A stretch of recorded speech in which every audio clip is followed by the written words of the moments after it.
20 seconds and counting. T-minus 15 seconds. Guidance is internal. 12, 11, 10, 9. Ignition sequence starts. 6, 5, 4, 3, 2, 1, 0. All engine running. Liftoff. We have a liftoff on Apollo 11. Tower cleared. We got a roll program. Neil Armstrong reporting the roll and pitch program, which puts Apollo 11 on a proper heading. I guess, did you know that NASA was planning to send people back to the moon in 2024? I actually didn't until honestly 10 minutes ago when I just did a quick Google search. To be frank, I have read about NASA rolling out this vision that they want to send people to Mars by 2024. So I learned that from your little video project whenever I watched Doug's interview. Their eventual plans, and this is a mock-up of the rocket even already. So I think it was probably around then when I first really started hearing about it. I think of dogs. What are dogs going to do when we move to space? Are we going to bring them with us? What are we even going to do without our best friends? So I really hope there's a way for us to conserve the ecosystem on planet Earth in terms of not just us, but also all the other animals.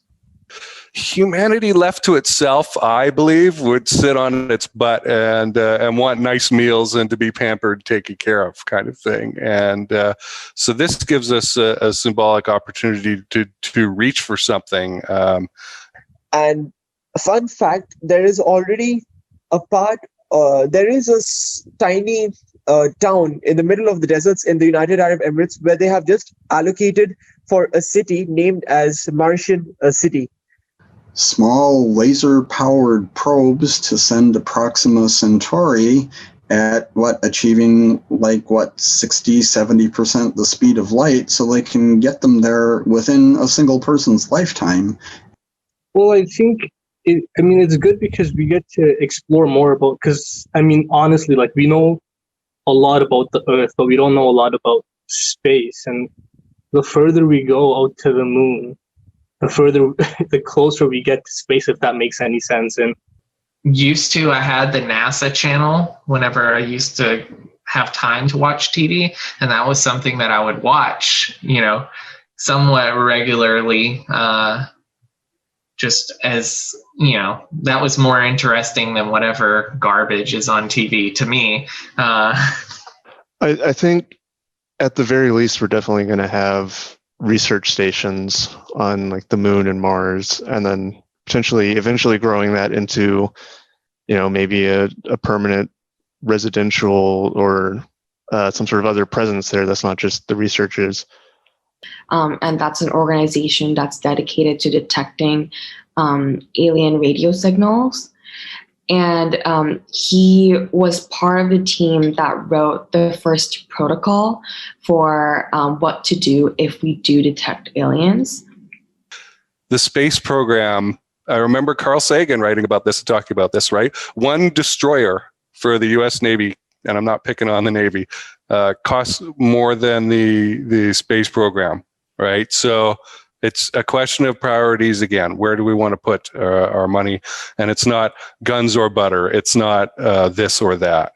7 to 10 years down the line, we really might have a strong answer, to what life is like in Mars. And I think by then we will be really well equipped, with enough knowledge to know that, how we can really make a move from Earth to Mars. Because I can see humans going to Mars.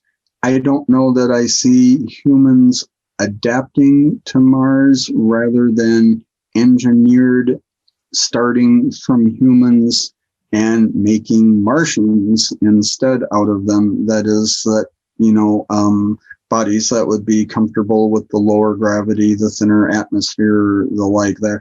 As far as living in pressure domes, that will be a starting place, but I don't really see that as the long-term sustainable. Oh my God! I did a school project on this in high school for a marketing class where in like grade 10, where I basically made my own company that sends people into outer space as a vacation. Right. But 8th being the most reused rocket, landing. Oh, exactly. That's true. That is true. And like we discussed earlier, that can kind of lead into fixing other things. I mean, just think of all the stuff that we got from our first trip to the moon, like Velcro and all these scientific advancements that happened because we were able to study out in a zero-G environment and all that. Sounds great. I'll talk to you soon then. Okay. Well, you have a good rest of your day. You too. Take care. Bye-bye.